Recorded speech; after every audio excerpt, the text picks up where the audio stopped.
Olá, meus amigos, continuando com vocês, passar para a questão de número 76, certo? Meus amigos, a respeito da Lei 7.347 de 85, assinale a alternativa correta. A letra A. O Ministério Público e outros legitimados podem, sob suas respectivas presidências, instaurar inquéritos civis, para fim de colher elementos de prova para ajuizamento de ACP.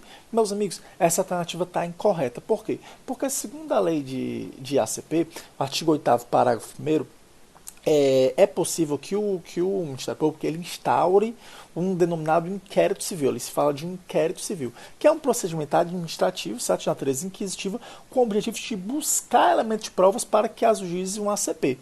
Essa competência, meus amigos, é exclusiva do Ministério Público. Então não cai nessa pegadinha aí que a gente colocou aqui no simulado, que sempre cai nas provas. Então só quem pode ter um inquérito civil público é o Ministério Público. Agora, meus amigos, os outros legitimados têm as próprias formas de investigar, de colher elementos de provas. Por exemplo, a própria Defensoria Pública tem poder de requisição, abre um procedimento administrativo lá, não usa o nome de inquérito civil, mas você tem poder de requisição lá que muitos utilizam, né?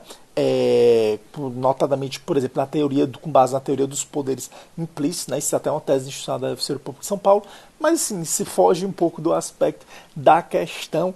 O que importa aqui para a questão é no caso da legitimidade exclusiva do Ministério Público no que tange ao termo inquérito civil, né? Na prática, nós vamos depois, isso é um tema para a gente comentar melhor, mas que é bem mais aprofundado, uma discussão maior do que esse item que nós temos aqui. Então, letra A, ela está incorreta por isso, né? Letra B, a multa combinada liminarmente só será exigível do réu após o trânsito em julgado da decisão favorável ao autor, mas será devida desde o dia em que houver o descumprimento, né?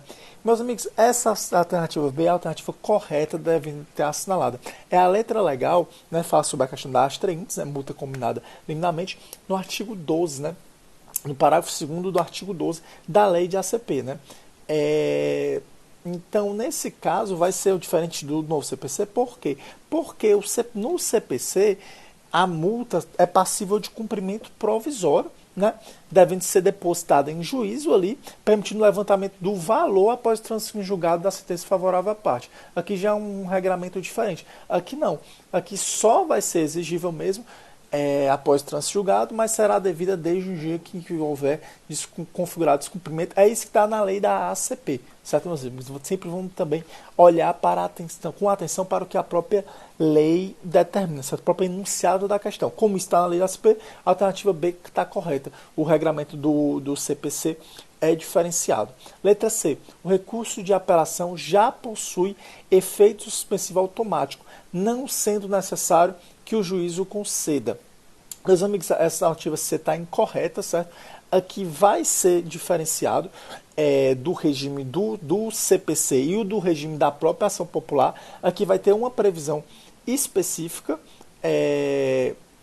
no artigo 14, vai se estabelecer que a apelação tem efeito apenas devolutivo e que, para evitar grave dano, pode sim o juiz conceder efeito suspensivo, mas não é um efeito suspensivo que é automático. A letra D. Decorridos 60 dias do trânsito julgado da sentença condenatória, sem que a associação lhe promova a execução, poderá fazê-lo no Ministério Público facultada igual iniciativa aos demais legitimados. Meus amigos, essa questão trata sobre a questão do princípio da obrigatoriedade da execução coletiva.